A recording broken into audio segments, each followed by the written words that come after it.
And of course, it's a rare day when we don't mention a climate report on this show from a big international institution.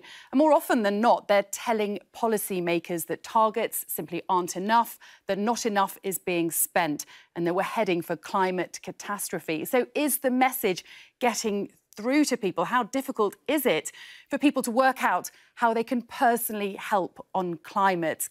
Kate, to you first. You've been with Greenpeace since 2014. Have you sensed a change in the public mood?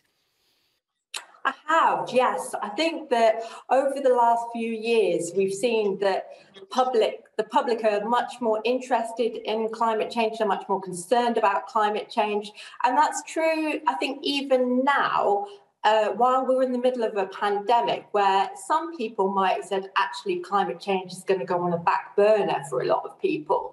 Actually, what's happening is that the climate emergency and tackling it is still one of the top voting issues for people. We've seen loads of polling coming out this year, basically all saying that the majority of people want the government to be taking much more climate action. They want to be spending a lot more money to make sure that the crisis is taken seriously and that the government actually acts like we're in a climate crisis, which we are, as well as obviously dealing with the pandemic and understanding that the two can actually go hand in hand and that we should be really making sure that we've got a green recovery coming out of the COVID pandemic.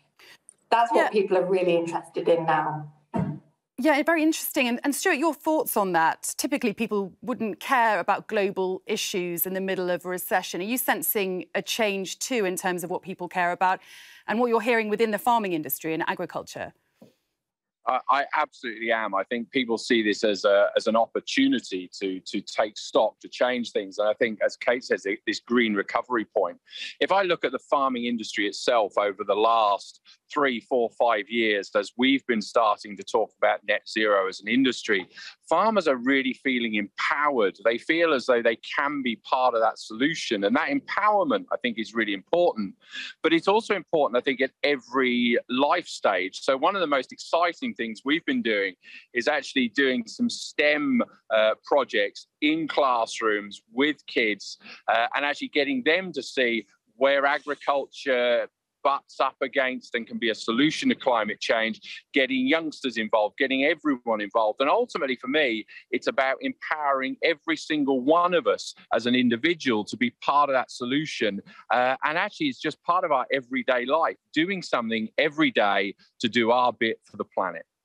And Kate, there's far more information and dialogue now around about climate change, but many people, quite a high proportion of people, find it quite confusing what they're reading on social media. Of course, MPs debating today, educating students on climate issues, but do you think they should be focusing on other generations as well?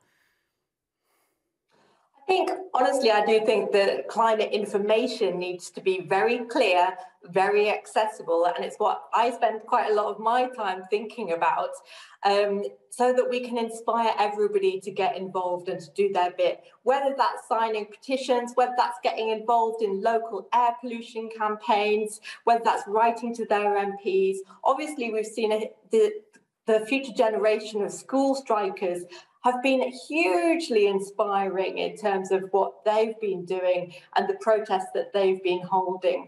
And so I think that there is a huge amount of work to be done still to make sure that the information is getting out there so that people can really understand it and know what needs to be done.